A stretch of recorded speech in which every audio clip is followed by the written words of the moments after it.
Bismillah Rahman Rahim. Welcome to the lecture. My name is Abdur Rahman and my roll number is 16T22. This is the week 11 and part lecture 1 of the week 11, and in this lecture we will study the FIR filter. The FIR stands for finite impulse response.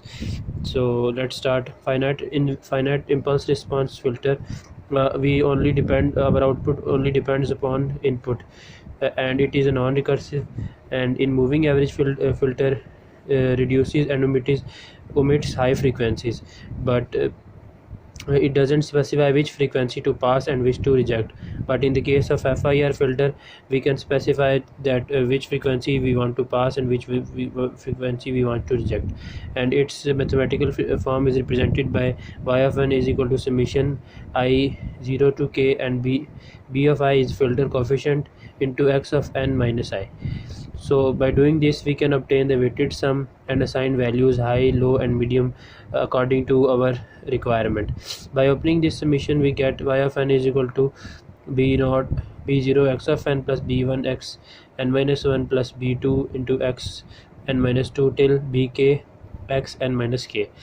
And by in the next step we take the z transform of our expression. So we get b0 into x of z, capital X of z, plus b1 into capital X of z into z minus 1 plus b2 capital X of z and z raised to power minus 2 till bkx capital X of z x raised to power minus k.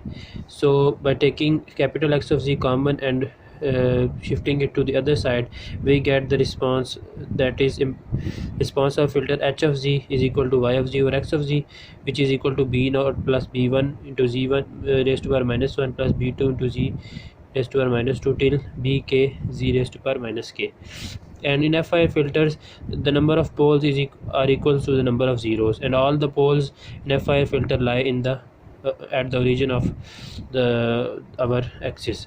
So let's see an example. Example, y of n is equal to 0.1 into x of n plus 0.25 into x of n minus 1 plus 0.2 into x of n minus 2. By taking the z transform we obtain 0.1 into x of z z raised to power 0 plus 0.25 into x of z z raised to power minus 1 plus 0.20 into x of z z raised to power minus 2. By shifting x of z to the other side, we get the response, that is 0.1 plus 0.25 into z minus 1 plus 0.20 into z raised to power minus 2, where b0 is equal to 0.1, b1 is equal to 0.25 and b2 is equal to 0.20, which that are the filter coefficients of our filter.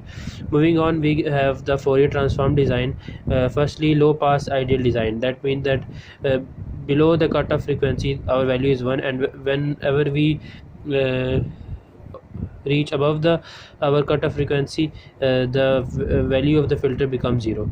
This is a representation where minus omega c to plus omega c is the cutoff frequency and pi is the maximum frequency. Frequency to keep the frequency which we want to keep are multiplied by 1, and maximum frequency in any filter is shown by pi. So the filter coefficient formula is given by 1 over 2 pi integration minus pi to plus pi, where h of e raised to power j omega is the response, and after the pi we get the conjugate of the filter. So before we only study this the filter before the maximum frequency, above frequency maximum frequency there are the conjugates of our filter. So by doing the calculation we get the values of h of 0 and h of n. Two general equations are formed that are shown ahead. The two basic mathematical operations functions that are formed is h of n, which is general for other inputs, that is sine omega c of n into n divided by pi into n, and h of 0 is denoted by omega c over pi. So by using these expression we will see an example. This is the example 7.2 of the book. So omega c is denoted by 2 pi fc into ts. So where we have our frequency is equal to 800 and time period is given by 8000. So by putting the values we obtain omega c is equal to 0.2 pi radians, and we are given a 3-tap filter. So 3-tap filter we have 2m plus 1 is equal to 3. By rearranging we get the value of m, and h of 0 to find h of 0, we get the formula from previous expressions, that is omega c over pi, which is equal to 0.2 pi by pi is equal to 0.2, and h of n is obtained by putting the values. Similarly, h of 1 is obtained 0.12887. So by calculating b0, b1 and b2, we get the values 0.187, 0.2 and 0.187. As the initial value is equal to the final value, so it means that we have a linear phase. So by increasing the points of the tab filter, what results we can obtain? That we can obtain a fast roll off, a good stop band attenuation, and a linear phase. These are represented in form of graphs also, that this is the 3-point filter, tab filter. But when we increase the points, we get a fast roll off and also a good stop band attenuation. And similarly, the phase frequency in phase frequency domain, we also get a good response. Thank you.